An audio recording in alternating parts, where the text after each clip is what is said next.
Hello comrades, Russian pro gunman here. And how about that intro? First we had quad feed with NailGun on Hunted, then we nearly had back-to-back quad feed on Nuketown. That was absolutely epic, drop a like for that. This is the class we're gonna be using in this gameplay. As you can see, we have no attachments on the brand new DLC weapon, the DIY 11 Renovator. For those of you that may not know, it came out on October the 17th, and I managed to get it only a few days afterwards because I was still saving up my crypto keys. I did not buy COD points to get this weapon, for those of you guys thinking that. If you think I'm wrong about this, at the end of this video I'll have a link on screen for you guys to check out my 3000 crypto key exclusive video, okay? Basically, I put in the effort and hard work and I grinded this game for about 2 months, playing objective game modes, doing the daily and weekly contracts, occasionally participating in 50% off special or like the triple play deal that we had about 2 months ago or so. So I saved up enough crypto keys collectively, about 2000 from playing objective modes and maybe 1000 from certain supply drops I may have opened with COD points. But basically, this was first game I have with NailGun, the DIY 11 Renovator. Now I did not use any attachments on it, all I had was perk 1, 2 and 3 wildcards, and in perk 1 we have the afterburner and the flak jacket. Perk 2 we have fast hands and scavenger, and for perk 3 we have blast suppressor and tactical mask. Now the combination of afterburner and blast suppressor in Black Ops 3, it has actually become a classic for many players. There's good reason for it, because of the high speed and mobility that you can get while adopting a rushing style of gameplay, okay? And this actually leads me into our next Call of Duty 2016. Will be actively played in 2017, but Infinite Warfare. Now, despite all of the negativity this game originally received, in the recent time where we had beta on the PS4 first, and then the next weekend we had beta on Xbox, a lot of people have changed their mind about the game. But for those of you that are interested, this is my review. I would say Infinite Warfare has a very fast pace. It's definitely I know it's low health. It's a fast time to kill, and for those characteristics, I would say it is best suited for a rushing style, as you are seeing on screen right now, and as we have in Black Ops 3 when we use the afterburner and blast suppressor fast hands combination. Because this is exactly as it is in Infinite Warfare. We still can do the slides, a bit of the thrust jumps and wall running. Infinite Warfare's thrusting is not as... you can't jump as high as you do in Black Ops 3. It's not so extreme. It's a little bit nerfed and a little bit toned down for you guys that may not enjoy the new movement system too much, but there are many players, and including myself, who have played old school Call of Duty since the days of COD 4 and Modern Warfare 2 even. Then even some old school players have decided to, or have gotten used to this new movement system. And really, when you have perks like Afterburner or Blast Suppressor, it makes the game run a lot more quickly and smoothly. It does make the overall feel of the movement much nicer, which is great, because the rigs or the equivalent of the specialist that they introduce in Infinite Warfare.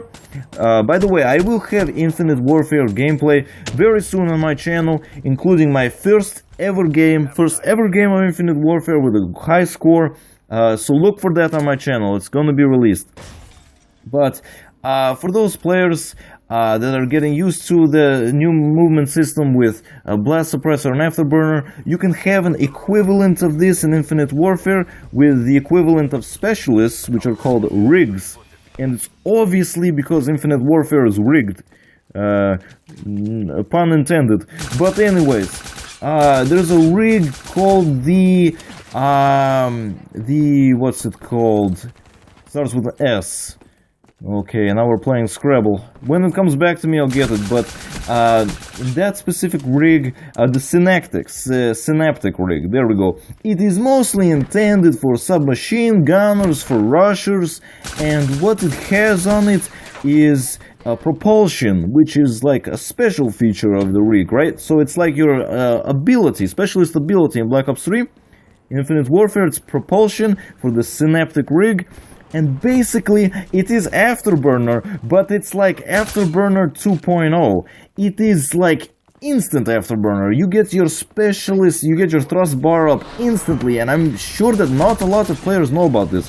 For those of you guys that will be playing Infinite Warfare, or you may be playing it in the future, you will want to remember to run the Synaptic submachine gunner rushing rig, and you're gonna be using the propulsion ability on it right after you level it up just slightly. It's gonna be the second ability you can use on it, but it's basically for those of you guys who are fans of Afterburner, the propulsion is incredible on Infinite Warfare. So, we have no attachments on this nail gun, right? So this is absolutely the most bare bones, raw kind of gameplay to give a review of this weapon. Now it's quite powerful, I just got triple kill with it. And you will notice throughout this gameplay we get many double and triple kills, and we manage to get a consistent amount of, you know, bloodthirsties, or maybe we go on 6, 7, maybe even a 10 streak. Very soon in this gameplay, in the next minute, we will have an absolute massive terror on these enemies. We're just gonna destroy the enemy team with this thing. And this thing is definitely powerful. We're gonna see that soon. But there are also downsides to this weapon. I will talk about that later. But overall, let me give some of the review on this. I would say when you first receive it, it's definitely fun. It's definitely powerful. It's a great weapon. But for those of you guys that may not have it, don't be so upset about that. It's okay. But one more thing about Infinite Warfare. Yeah, so the reason we're talking about it was because of it's kind of upsetting now that the beta's over. But we had it first on PS4, and it was originally only for the people that pre-ordered. But then last Saturday, they opened up the beta to everybody. So I feel that's very good for the health of the game, for just getting more reviews out there overall by giving more people the chance to play it. But right there, you just saw that. I just missed so many nails, right? Part of this is gonna be how connection is important in relation with this kind of weapon. But before we talk about that, I would first like you guys to enjoy this segment, okay? Because we have basically stopped the enemy robot in its tracks. We're gonna be starting to spawn trap the enemy team. We're gonna spawn trap them like hell. Check this out. So that's the second kill. Okay, they're all up in the spawn. Here we go, 3. Okay, can we get 4? You guys think we can get 4? Yeah, we'll just turn around, boom. Okay, this guy was a little bit clueless, but that's 4 so far. It's quite good. And turn on that guy, 5, 6. Awesome, but, and I've got the teammate on my right, on the left, very good. 6, 7, 8. They're all in the back of the spawn. It's a bit of a clutch situation. They could kill me at any time right now. 9, 10. Merciless metal on screen. Awesome. Pop in the smoke. Teammates actually doing work. I hear a lot of people complaining about team balance in this game. I just got an assist there, so we don't have 11 kills quite yet. But I hear a lot of people complaining about team balance. And guess what, guys? I do agree with you. But 11 kills. This was not the game to complain about team balancing. I mean, this specific match of Safeguard on Combine.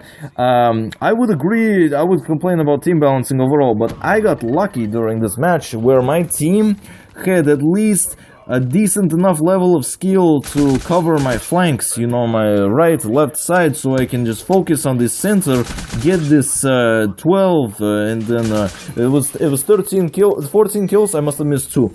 But yeah, we did not get Ruthless right there quite yet, but yeah, 14 streak, 100% NailGun only. Check this out, the dart can instantly destroy the damn robot. The robot has got a ton of health, right? But the reason I'm running the dart in this game, it is a lethal streak, but in this particular game, I did not get any kills with it. No kills with the dart, but I am using it for one purpose.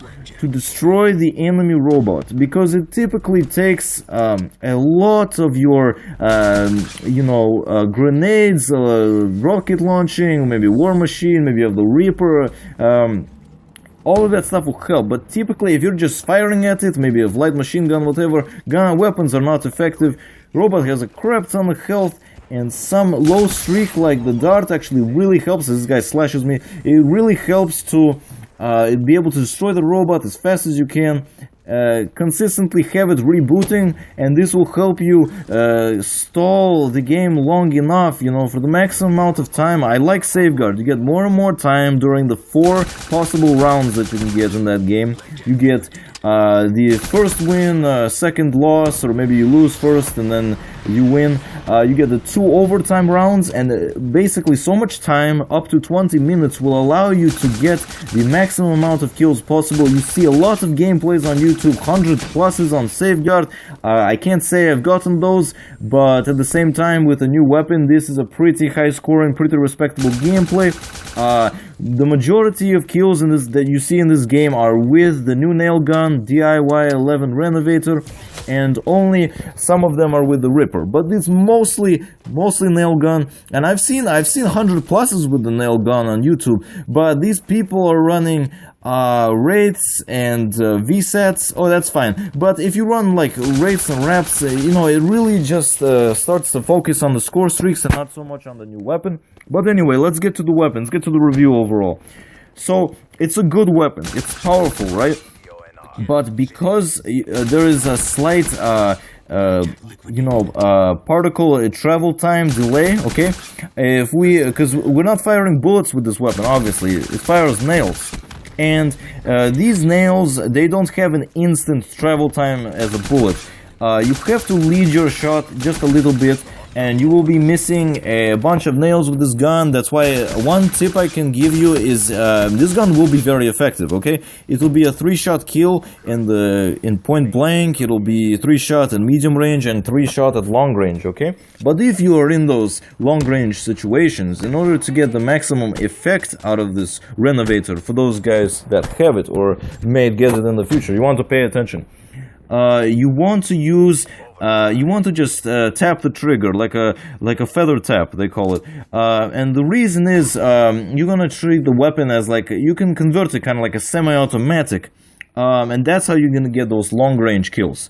You can see, if you look back to the beginning of the video, just for that minute montage that I had, actually in that amazing Nuketown, I nearly got a back-to-back quad. Since I was at a bit of a distance, I started just feather tapping the trigger so I can get more kills. So you can kind of fire this weapon semi-automatically, and it's still at longer distances. Obviously, close up, you're gonna want to go full auto, do your best. But since there's a delay in the travel time, this weapon is certainly one of those similar to like maybe the MX Grand or the Shiva, kind of when you're using it kind of semi-automatically, or when you're using it in general, really. You've got to have a great connection. Now, you could have the best internet ever, kind of like I do. I have 200 megabit internet, it's quite good. But you can still, if the lobby's host, if the connection is not good within the lobby itself, it's not very effective, okay? Check this out. Look, I tried to get this guy. The other dude kills him. But look, my dart just randomly explodes. I think it was the guy on the far right. But anyway, because this gun has just depends so heavily on the connection. Final score here is 68 and 19. But because this gun depends so heavily on connection, it's not the most consistent weapon overall. I would definitely recommend Razorback, VMP, M8A7 or Man of War over this weapon. But here is the class we used during the game. I really hope you enjoyed this video, comrades. Leave me a like if you did, subscribe, comment down below. Have an excellent day, and до свидания.